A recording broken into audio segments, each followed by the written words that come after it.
Energia. O Brasil entrou na rota de sanções daqueles que compram o diesel da Rússia. Esse cenário pode pressionar as margens das distribuidoras brasileiras e impactar, inclusive, a inflação no Brasil. Por isso eu converso agora com Solange Srur, que é diretora de macroeconomia do BS Wealth Management Brasil e colunista do CNN Money. Solange, boa tarde. Esta notícia de os europeus aí apertando a chave e as sanções a quem compra e quem faz negócios com a Rússia nos afeta de que maneira? Boa tarde. Boa tarde, Naka, tudo bem? Não, de fato a gente comprou muito óleo derivados da Rússia, né, durante esse período de sanção que havia, né, contra quem comprasse. Isso ajudou a nossa inflação, só que agora eu não vejo atrapalhar muito. Por quê? Porque a gente está num momento onde a gente tem inúmeras commodities para baixo, principalmente petróleo, né, depois de toda essa incerteza que veio com a guerra tarifária e redução de crescimento global, o impacto foi baixista para diversas commodities e a gente está num momento de dólar mais fraco no mundo, né? O real se apreciou bastante. Então, isso trouxe um vetor desinflacionário para o Brasil que não existia antes, né? Da incerteza das tarifas.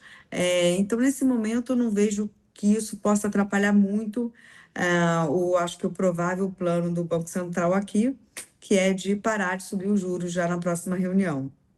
E ainda nesse... Bom, então não teríamos grande impacto ali, ainda que a gente esteja comprando um volume não desprezível de diesel e de outros derivados da Rússia. E olhando especificamente, levando essa discussão para a inflação, a gente viu uma queda de preços dos combustíveis em abril e isso tudo reforça este cenário de que hoje, para a próxima reunião, o Banco Central, dada a indicação que ele já deu na comunicação recente e diante destas variáveis, o Banco Central não vai mais fazer nada, não vai ter emoção na quarta-feira da próxima reunião do Copom. Nunca dá para dizer que não vai ter emoção, com tanta emoção vinda do cenário externo, né? Aqui também tem muita emoção no noticiário doméstico. Mas, de fato, quando a gente comprou o petróleo russo e os derivados, o mundo estava numa outra dimensão, né? A gente tinha um preço de commodities muito mais alto, inclusive do petróleo. Agora não, né? Se a gente deixar de comprar da Rússia, a gente pode comprar de outros países produtores, e o preço não está alto, pelo contrário, o preço está baixo. Eu acho que o Copom, né, ele não deixou a porta fechada para voltar para subir, né, mas todas as indicações são de que é muito provável que pare, né? Eu acho que vai haver uma tentativa de coordenar as expectativas de que a taxa vai ficar alta por muito tempo, porque a política monetária precisa ficar muito restritiva, dado a distância das projeções de inflação do Banco Central e das expectativas de mercado em relação à meta, que é 3%. Mas, dito isso, eu acho, sinceramente, que vai ser muito difícil acabar convencendo o mercado a não fazer apostas de que, em algum momento esse ano, o Banco Central vai começar o ciclo de queda, né? Porque a gente está com vários países no mundo caindo juros.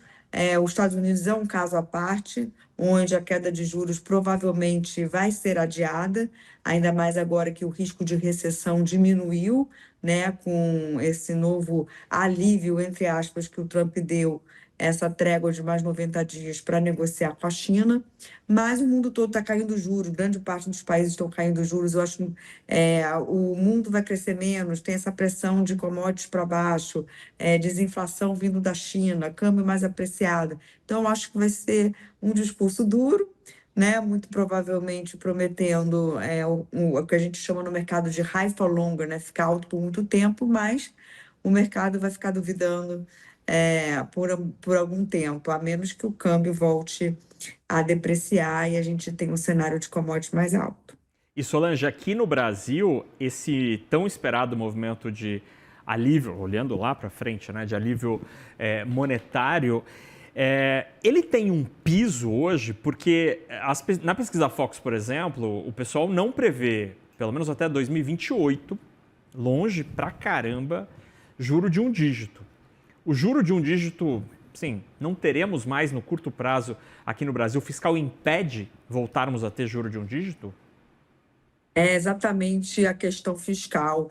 Eu acho que tem a questão fiscal se divide em dois, acho que em dois caminhos. Primeiro, não há uma âncora firme, né, para o médio prazo.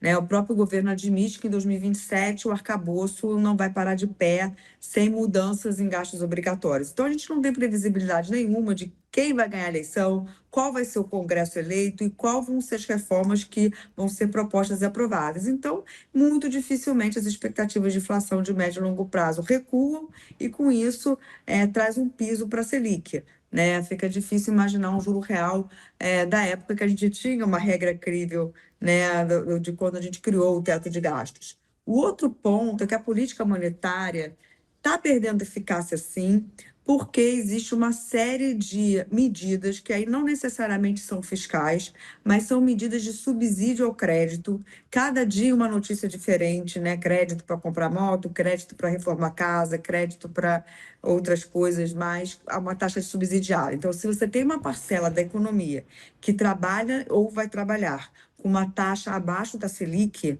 a Selic vai precisar ser mais alta para que essa média não seja tão baixa.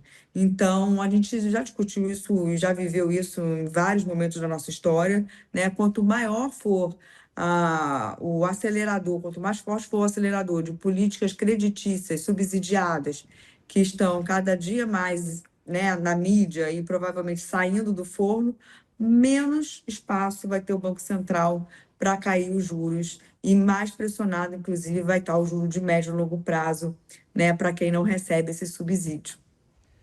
Ai, Solange, até quando teremos o Banco Central puxando o freio de mão e o governo acelerando o carro, o mesmo carro, e aí ele fica girando assim, a gente...